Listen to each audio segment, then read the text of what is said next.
Waswahili wana ule msemo wao ambao wanasema usiku wa deni hauchelewi kukucha, na moja kati ya siku ambazo Watanzania wengi na haswa wale ambao wanaisupport klabu ya Simba walikuwa natamani iweze kufika, basi ni siku ya tarehe 9 ya mwezi wa 4 mwaka 2025. Ni kwa nini mashabiki wengi walikuwa natamani siku iweze kufika? Ni siku ambayo inatumainiwa kwamba inawezekana ikawa ni siku ambayo klabu ya Simba inaweza kwenda kulipa kisasi baada ya kuweza kutota bao 2-0 dhidi ya Al Masry kwenye mchuano ya kombe la shirikisho barani Afrika wakiwa nchini Egypt. Sasa leo hii ndani ya dimba la Benjamin William Mkapa majira ya saa 10 kuna mechi ya mkondo wa pili ambapo klabu ya Simba tunafahamu anakuwa nyumbani na ana ndoto za kuweza kulipa kisasi, na kuelekea kwenye kulipa kisasi hicho kumekuwa na kauli ambayo ameitoa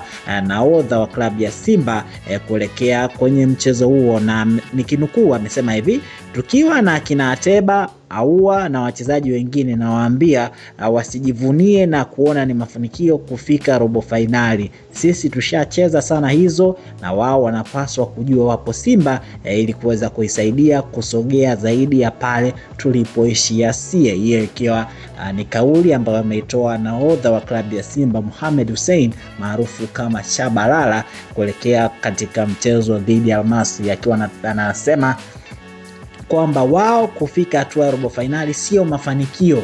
Kwa hiyo hakuna haja ya kuweza kuanza kushangilia kama watu ambao wengine wamekuwa wakishangilia, kwa sababu yeye tangia ametua ndani ya klabu ya Simba kumekuwa na robo finali nyingi, iwe kwenye michuano ya klabu bingwa barani Afrika, lakini pia iwe kwenye michuano ya kombe la shirikisho barani Afrika, ikiwa yeye ndoto yake ni kuhakikisha basi yeye pamoja na wachezaji ambao wanasajiliwa ndani ya klabu ya Simba wanaweza kuisogeza Simba kutoka katika hatua ya robo finali na kwenda katika hatua ya nusu finali. Kumekuwa na majina mengi ambayo klabu ya Simba imeweza kupewa kutokana na ile trend yake ya kuweza kuishia katika hatua ya robo finali. Wapo ambao wanaita klabu ya mwaka robo kutokana na kuweza kuishia katika robo finali. Je, Simba inaenda kuvunja ule mfumo mgumu ambao umekuwa ukishindwa kuvunja kwa msimu hivi karibuni, ama ndio hivyo wataendelea kuitwa mwaka robo? Majibu yote yatapatikana leo katika dimba la Benjamin William Mkapa.